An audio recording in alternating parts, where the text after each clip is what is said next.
कि भाजपा उन पे कार्रवाई करे या ऑनरेबल स्पीकर उन पे कार्रवाई करें। मुझे बस उसका इंतजार कर रहा हूं कि ऑनरेबल स्पीकर लोकसभा क्या उस पर डिसीजन लेते हैं, क्या एक्शन लेते हैं। क्यों हम उस कम्युनिटी से आते हैं जिसको रोज डेमोनाइज करने की कोशिश गोदी मीडिया द्वारा इस देश में पिछले 9 साल से चल रही है। मेरा तो नाम ही SVP रख दिया मेरे कुछ दोस्तों ने। इस देश के शोषित वंचित पीड़ितों को रिप्रेजेंट करता हूं, तो उनकी बात क्या नहीं बोलूं, क्या उनकी आवाज ना उठाऊं लोकसभा में?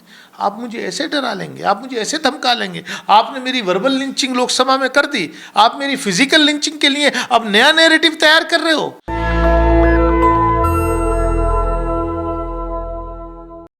पहले रमेश बिधूरी की बदतमीजी जो कैमरे में रिकॉर्ड है, उसके बाद 2 ऐसे सांसद जिनको लेकर हमेशा सवाल उठते हैं, उन्होंने दानिश अली पर आरोप लगाया। एक थे निशिकांत दुबे, उन्होंने कहा कि उन्होंने प्रधानमंत्री के खिलाफ अपशब्द बोले, और दूसरे हैं जो आरोपी बनाए जा चुके हैं महिला रेसलर से हैरेसमेंट के मामले में, ब्रजभूषण शरण सिंह। दानिश अली ने आज एक फिर ट्वीट किया, उन्होंने एक वीडियो शेयर किया है जिसमें उन्होंने कहा है कि ये रहा मेरा वीडियो और मैंने क्या बोला था।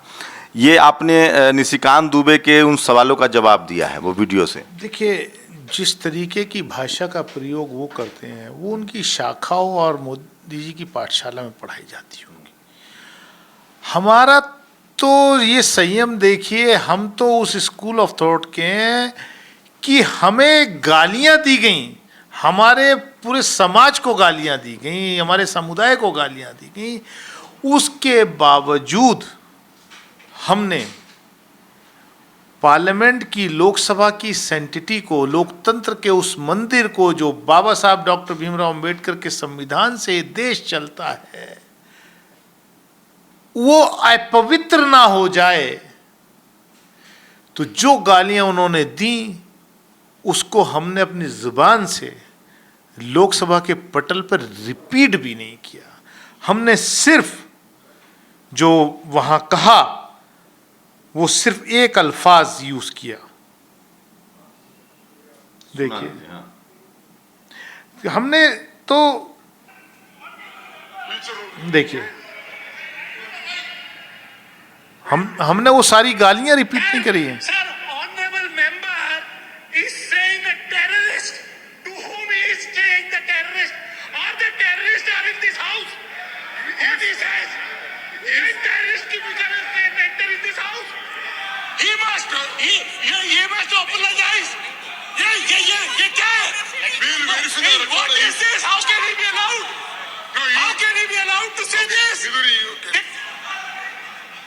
उन्होंने तो हमें क्या क्या नहीं कहा। ये तो लेकिन आपका रिस्पांस है ना, जब बिधूरी ने आपके साथ बदसलूकी की, आपको आपके साथ जो अपशब्द कहें, उसके बाद ही आपने रिस्पॉन्ड किया जी। लेकिन वो निशिकांत दुबे कह रहे हैं कि इससे पहले आप प्रधानमंत्री के लिए कुछ कह चुके थे, उसके बाद बिधूरी भड़क गए। वो शायद निशिकांत दुबे ने सपने में देखा होगा। वही निशिकांत दुबे जिन्होंने एक पिछड़ी जाति के व्यक्ति के से अपने पैर धुलवा करके उसको वो पानी पिलाया था, धुले हुए पैरों का।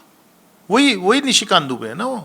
हाँ, वही निशिकांत दुबे हैं जो गोड्डा से सांसद। वही ब्रजभूषण शरण सिंह है जिन पर महिला खिलाड़ियों ने, रेसलर्स ने कि यौन शोषण का आरोप नहीं, अब तो पूरी तरीके वो एक्यूज्ड हैं, आरोपी है, हियरिंग चल रही है, आरोपी हैं।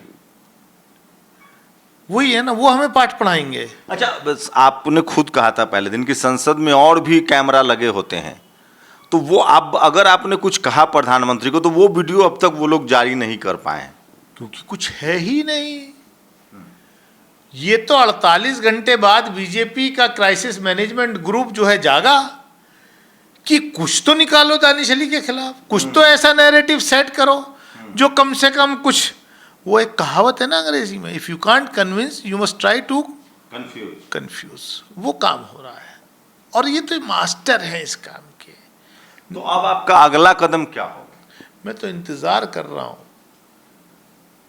कि भाजपा उन पे कार्रवाई करे या ऑनरेबल स्पीकर उन पे कार्रवाई करें। मुझे उम्मीद तो है नहीं अब कि भाजपा कोई कार्रवाई करेगी, क्योंकि अब तो भाजपा ने अपने एमपीज को लगा दिया है कि बचाव में। अब मैं तो एक आसरा, जो बाबा साहब का संविधान है वो बचेगा या नहीं इस देश में, बस उसका इंतज़ार कर रहा हूँ कि ऑनरेबल स्पीकर लोकसभा क्या उस पर डिसीजन लेते हैं, क्या एक्शन लेते हैं। क्योंकि इसी संसद ने देखा है कि जब एक स्टिंग ऑपरेशन हो जाता है था कैश फॉर क्वेश्चन के लिए, तो 10 सांसदों की सदस्यता निलंबित हुई थी लोकसभा के। निलंबित नहीं, एक्सपेल हुए थे, वो निष्कासित हुए थे। यहां तो कुछ भी नहीं है अभी। पिछले सेशन में कांग्रेस के नेता, leader of opposition Adhir Ranjan Chaudhary जी ने खाली एक फ्रेज का इस्तेमाल किया था, with in minutes parliamentary affairs minister जो है रेजोल्यूशन ले आए, उनको जो है सस्पेंड कर दिया गया।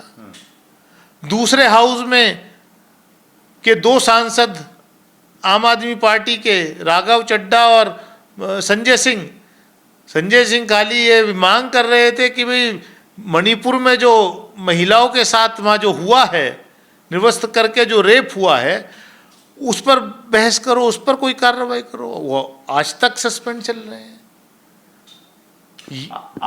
आपके समर्थक कह रहे हैं कि आपको जैसे को तैसा रिटेलिएट करना चाहिए था, रिस्पॉन्ड करना चाहिए था, आप चूक गए। आपके बड़े सिंपैथाइजर सोशल मीडिया पर यह बात लिख रहे हैं। देखिए, मैं एक रिस्पॉन्सिबल पार्लियामेंटेरियन हूँ।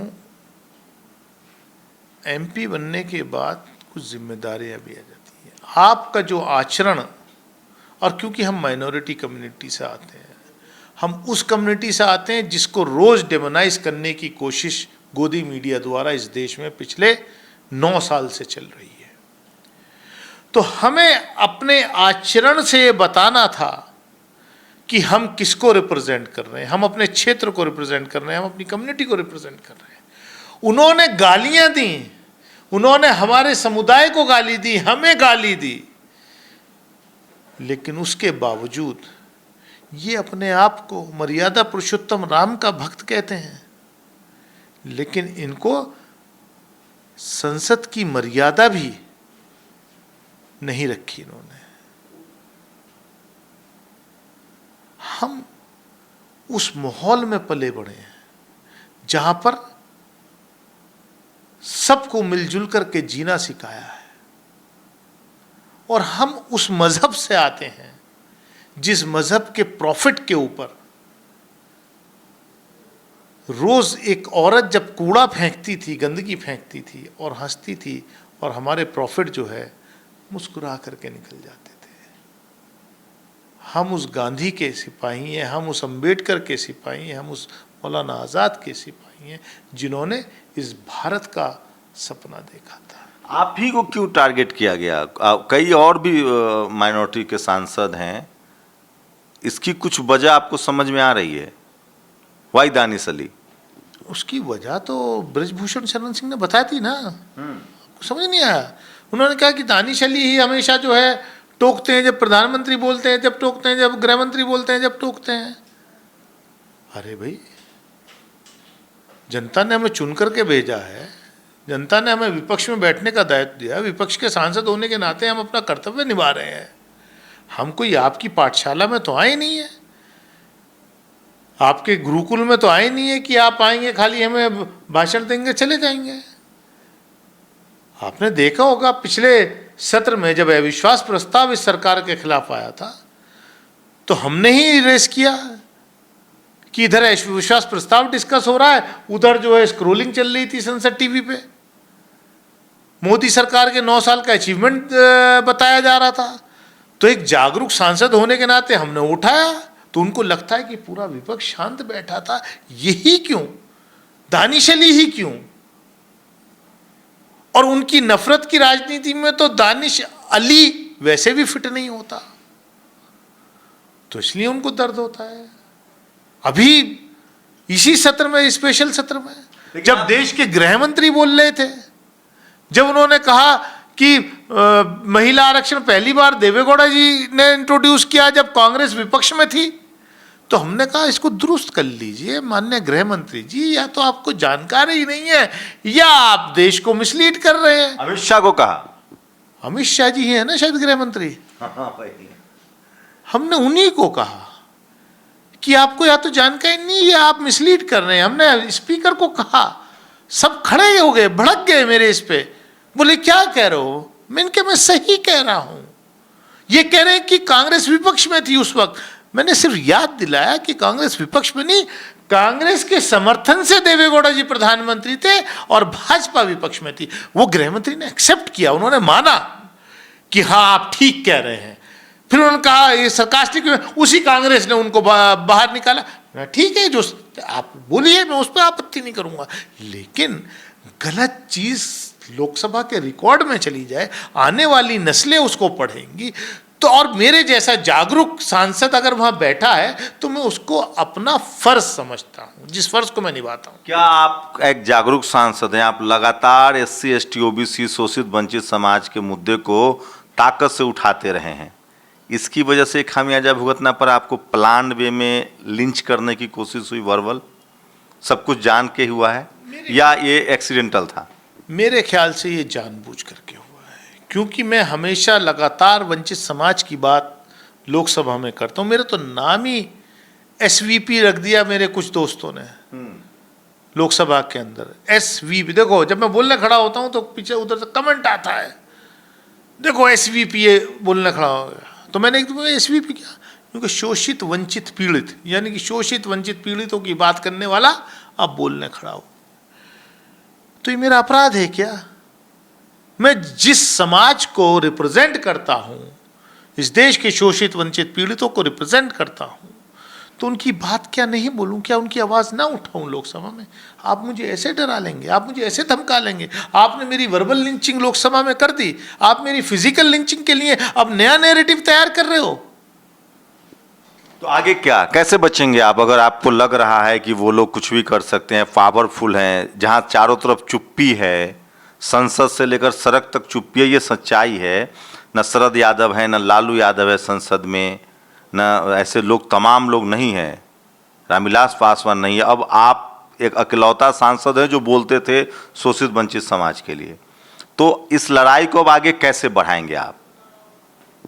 मैं उसी स्कूल ऑफ थॉट का हूं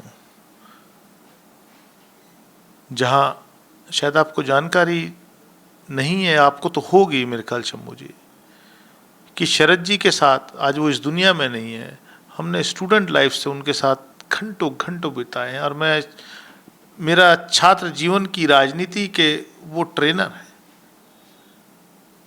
लालू जी अध्यक्ष थे हमारी पार्टी के, जिस पार्टी का मैं राष्ट्रीय अध्यक्ष था छात्र संगठन।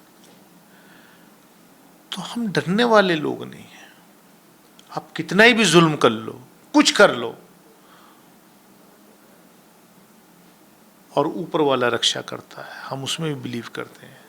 बाबा साहब के संविधान में बिलीव करते हैं और ऊपर वाले में बिलीव करते हैं। ये तो तय है कि संसद में वैसे सांसदों की अब कमी है जो सरकार से खुलकर सवाल करे और आंख में आंख डालकर बात करे।